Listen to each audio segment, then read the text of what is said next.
चलिए, आज एक ऐसी सच्ची कहानी की परतों को खोलते हैं। एक कहानी जिसमें प्यार है, काला जादू है और है लालच।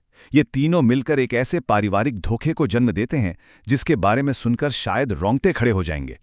तो इस रहस्य की शुरुआत होती है कुछ बहुत ही खौफनाक शब्दों से।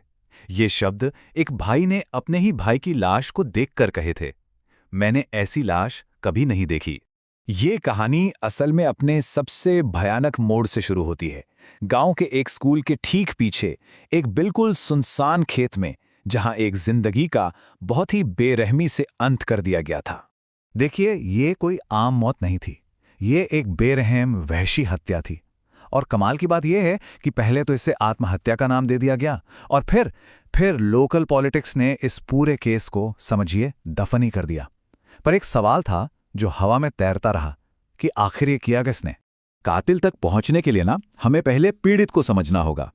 तो मिलिए समीर से, एक नौजवान जो अपने परिवार के मिठाई के कारोबार को संभालने के लिए अभी अभी घर लौटा था। शुरू में तो समीर एक बहुत जिम्मेदार बेटा था, लेकिन फिर वो पूरी तरह से कविता के प्यार में खो गया। और ये बदलाव सिर्फ बाहरी नहीं था, ये उसके परिवार के लिए एक खतरे की घंटी बन चुका था, क्योंकि इस रिश्ते की कीमत लाखों में चुकाई जा रही थी। ये कोई एक तरफा प्यार नहीं था, ये जुनून था। एक ऐसी दीवानगी जो समीर के काम, उसके परिवार के साथ उसके रिश्ते और उनकी तिजोरी सबको धीरे धीरे खोखला कर रही थी।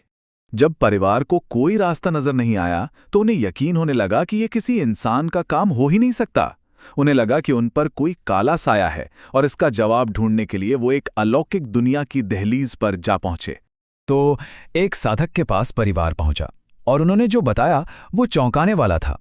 उन्होंने कहा, समीर पर कोई भूत प्रेत का साया नहीं है, बल्कि उस पर वशीकरण किया गया है। मतलब उसे खाने में कुछ ऐसा खिला दिया गया है जिससे वो किसी और के काबू में आ गया है, अपनी सुध-बुध पूरी तरह खो बैठा है। अब समीर की मां के पास बस एक ही रास्ता था।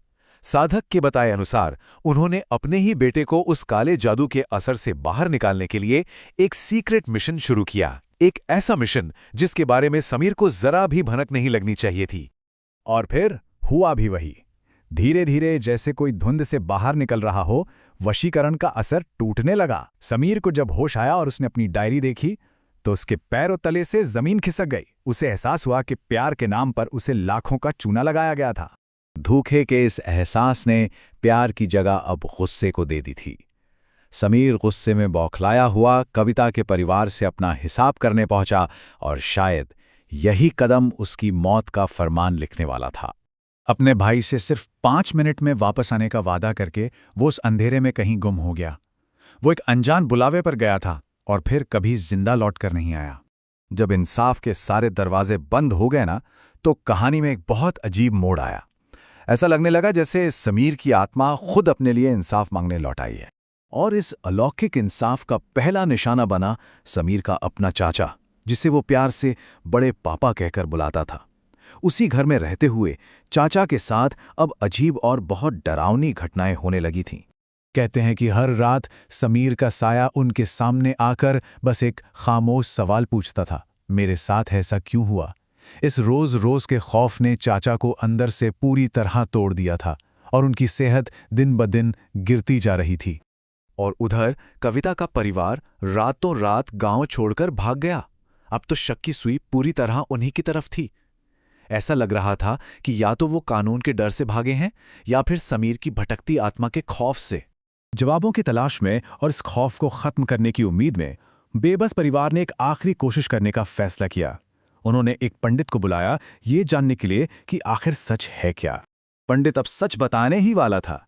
घर के हर सदस्य को लग रहा था कि कातिल का नाम अब बस उनकी जुबान पर है, और सबको पता था कि वो नाम क्या होने वाला है। तो क्या ये मामला उतना ही सीधा था जितना दिख रहा था?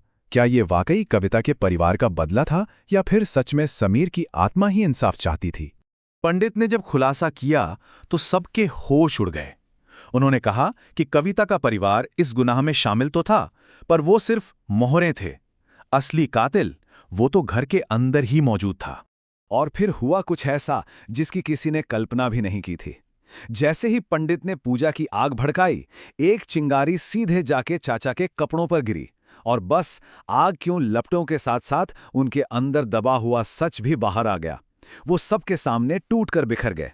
ये पूरा खेल, ये प्यार का नाटक, वो वशीकरण का जाल और यहाँ तक कि भूत का वो खौफ, सब कुछ उसी इंसान ने रचा था जिस पर समीर को पिता जैसा भरोसा था, उसके अपने बड़े पापा।